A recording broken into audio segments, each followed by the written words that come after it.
Bueno, en el caso de los entornos laborales, aquí cuando se conocen, hay dos escenarios: cuando no se conocen y cuando son conocidos.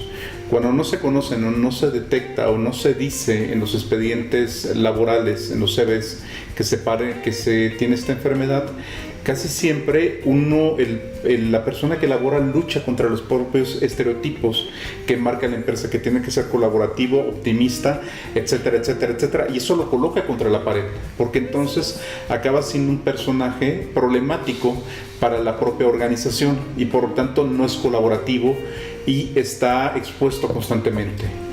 Expuesto no solamente a ser relegado, sino también a perder el trabajo. La otra cuestión es, y la pregunta sería, tendría que ponerlo, tendría que decirlo, porque decirlo reafirmaría el estigma todavía aún más y tendría que tener estos cuidados particulares de la empresa, que una empresa puede decir: quiero invertir, más bien ellos dirían un gasto, porque para ellos es un gasto. Tengo que gastar en este tipo de inclusión de personas con este tipo de trastornos, o no lo tendría que ser. Creo que queda una pregunta en el aire ahí, en estos dos escenarios: es las personas que lo padecen, que han sido diagnosticadas, no las que han sido diagnosticadas socialmente, sino las que han sido diagnosticadas clínicamente, tendrían que decirlo en su CV, tendrían que señalarlo. Y esa es una cuestión que creo que tendríamos que discutir. Me llamó mucho la atención algo que comentaba el doctor Gaitán respecto a la postura que pueden tener algunos empresarios o algunas personas para elegir. Me quedo con qué de personal. Allí estaríamos hablando ya de un conflicto bioético importante, ¿no? ¿Por qué voy a discriminar? Es como discriminar a las mujeres embarazadas, como discriminar a cualquier persona que tenga diabetes, hipertensión, porque sabemos que son enfermedades metabólicas crónicas que van a tener pueden tener incapacidades. Entonces el meterme con esta situación caería en el mismo terreno, ¿no? Entonces a mí me parecería inaceptable desde la perspectiva bioética querer discriminar a alguien. Sí, es cierto, el trastorno bipolar es la sexta causa de discapacidad laboral en el mundo. Sí.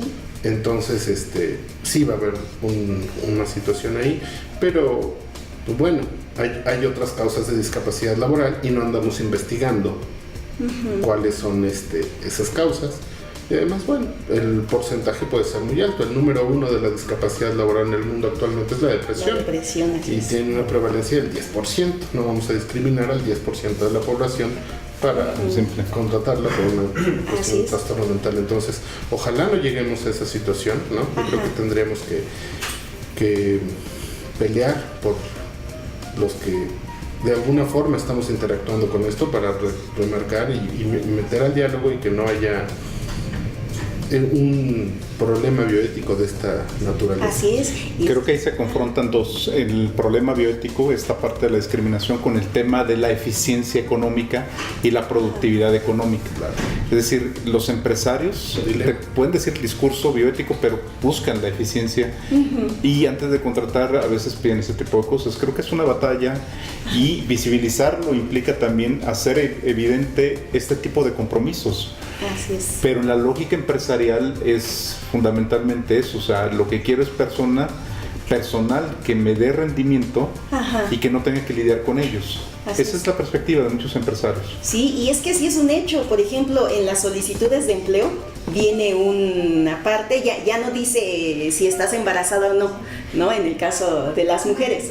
Pero sí viene una parte que dice, ¿padeces alguna enfermedad? O sea, ¿y qué van a hacer? Si la padezco, nos van a ayudar, va a haber algún tipo de política que redunde en una consideración para mi persona. Sería bueno, ¿no? Que el resultado del discurso, de todas del dilema fuera justamente resolver a favor de las personas que están contribuyendo para el cumplimiento de tus objetivos empresariales.